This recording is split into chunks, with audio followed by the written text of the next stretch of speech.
शिवाजी विद्यापीठाने प्राचार्य doctor VM Patil यांच्या अध्यक्षतेखाली नेमलेल्या 10 सदस्यांच्या समितीने दिनांक 9 जानेवारी 2024 रोजी खानापूर येथे प्रत्यक्ष जाऊन संबंधित जागेची पाहणी केली होती।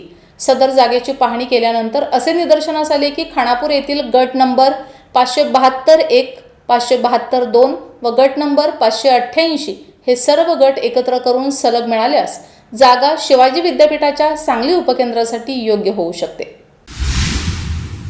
सदर समितीने जागा पाहणीचा अहवाल शिवाजी विद्यापीठाच्या मॅनेजमेंट काउन्सिलमध्ये ठेवल्यानंतर खानापूर येथे शिवाजी विद्यापीठ उपकेंद्र जागेसाठीचा प्रस्ताव मंजूर करण्यात आला।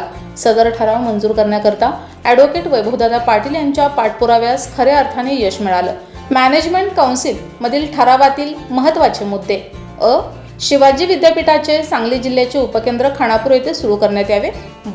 शिवाजी विद्यापीठाचे सांगली जिल्ह्यातील उपकेंद्र खानापूर येथे सुरू करण्याबाबतचा ठराव योग्य त्या कागदपत्रांसह महाराष्ट्र शासनाकडे त्वरित पाठवावा।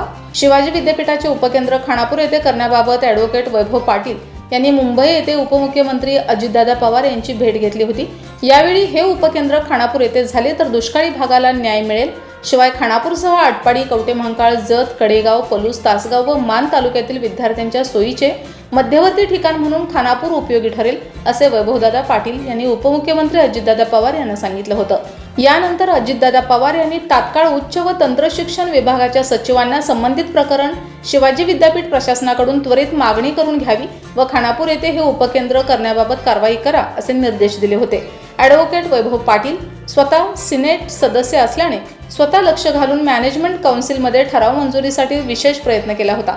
ठराव मंजुरीनंतर मॅनेजमेंट काउन्सिलच्या सर्व सदस्यांचे तसेच जागा पाहणी केलेल्या समितीच्या सर्व सदस्यांचे आभार खानापूर जनतेच्या वतीने मानले। ॲडव्होकेट वैभवदादा पाटील यांनी विशेष प्रयत्न केल्याबद्दल व जागेसाठीचा ठराव मंजूर झाल्याबद्दल खानापूर घाटमाथ्यावरील नागरिक समाधान व्यक्त करीत आहेत। लक्ष्मण पाटील, 7 स्टार न्यूज, विटा।